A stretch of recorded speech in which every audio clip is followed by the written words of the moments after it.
عليكم ورحمة الله وبركاته.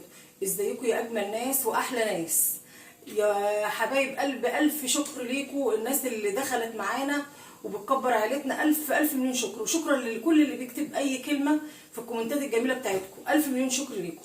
النهاردة هعمل لكم طعمية بيتي، طعمية بيتي عسل.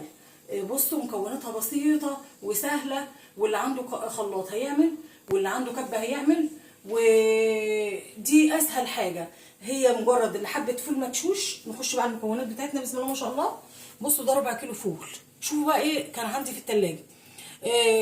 النهارده الجمعة، كل سنة وانتم طيبين من عيد المسلمين، وربنا يعود علينا وعلى أمة محمد بالخير يا رب.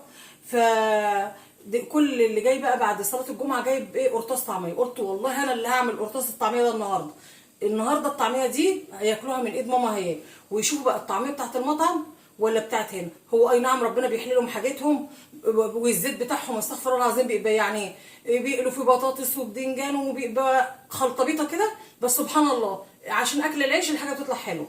احنا النهارده هنعمل ايه بقى؟ ادي ربع كيلو فول، 5 فصوص توم عشان ربع كيلو مش حاجه كتيره. الكزبره دي غسلينها ومنضفينها اهي، كزبره خضراء بس ايه بقى العيدان بس، تشيلي العروق منها.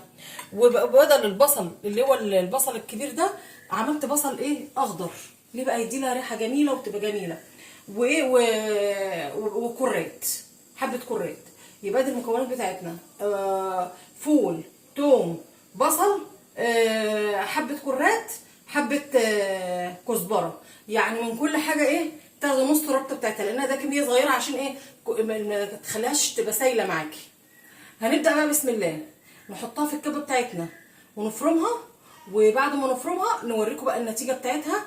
انا بقى ايه مش هزعجكم بقى بالفرم بتاع ده، هفرمها واطلع بقى النتيجه واوريكم بقى اجمل عجينه طعميه، او طعميه بقى انت هتاكليها من ايدك وتعمليها بقى بالسمسم، تعمليها بقوطه وتقطعي كده حتت قوطه كده صغنونه كده مع بصله كده وتشوحيها تشويحه صغنونه كده، وتقومي حطها على القوطه وتحطيها فيها حبه توابل صغيره كده وحته قرن فلفل مشطشط كده، وتعمليها بقى في حشوه كده تبقى طعميه ايه بالخلطه بقى تبقى جميله كده.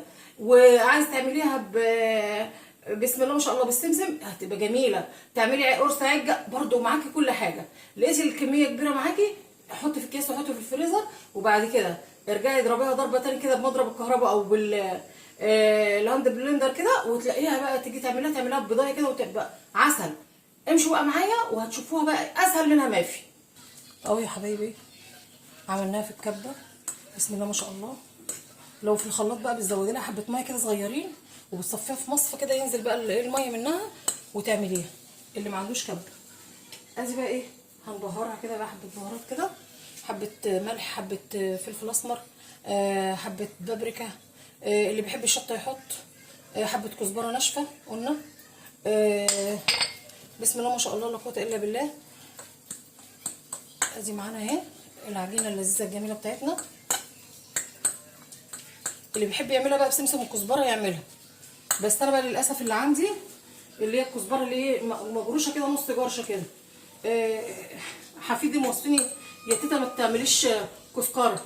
قلت له ايه الكزبره دي يا اسر؟ قال لي كزبره مش عارف يقولها. قلت له اه قصدك كزبره؟ ماشي مش هعمل كزبره. لازم الزيت بتاعنا يبقى مقدور. الزيت لسه بارد نستنى ما يتقدح. اهو يا حبايبي بصوا بقى الحركه دي، الزيت بتاعك يبقى اتقدح كده، والزيت ده كان مطرح بطاطس محمره يعني عادي، يعني انت تعملي فيه يعني عادي. ادي معانا عايزه بس تصغريه لك الحريه، عايزه اللي انت تبقى ايدك مبلوله كده اهي بسم الله ما شاء الله. اهي شفتوا الجمال بتاعنا. عايزه بس تصغريها، عايزه تكبريها اهي. وبرده ساعه العمايل حطي حبه بيكنج باودر صغيرين كده او حبه كربونات لربما ايه عشان تنفش مني. بس ساعه ما انت جايه تعملي وتقومي مقلباها تقليبه حلوه كده. ليه؟ عشان ما تسودش منك. لو اتركنت وهي فيها البيكنج باودر ولا الكربونات تسود مني يا حبايبي. احنا بقى نفتح مطعم طعميه وكل الناس تيجي تشتري مننا ايه طعميه وتشجعنا.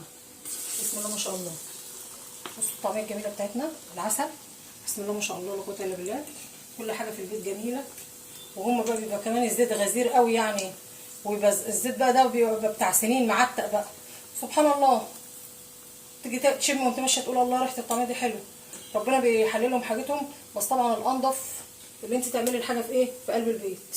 وبصوا بقى دي بقى ايه، كنت بقى ايه زمان بعملها كده. دي بتبقى زي الكفته هي كده اهي، تبقى برضو طعميه كده ايه، نوع تاني كده اهي، تبقى صوابع طعميه كده اهي، كل الاشكال. قلت لكم عايزه تحشيها تحشيها، عايزه تعمليها تعمليها اهي. شوفوا بقى ايه، وليمه النهارده، كله هياكل ايه، طعميه كده ويتبسط. شوفوا بقى الحاجه اللي انت بتعمليها في بيتك اهي. بص طالعه عامله ازاي، شوفوا اللون بتاعها الجميل. التانيه سبحان الله بتبقى غامقه كده مطرح الزيت. شوفوا دي طالعه وردي وجميله ازاي، بسم الله ما شاء الله لا قوه الا بالله. ابسط حاجه واحسن حاجه وبتعملي في بيتك.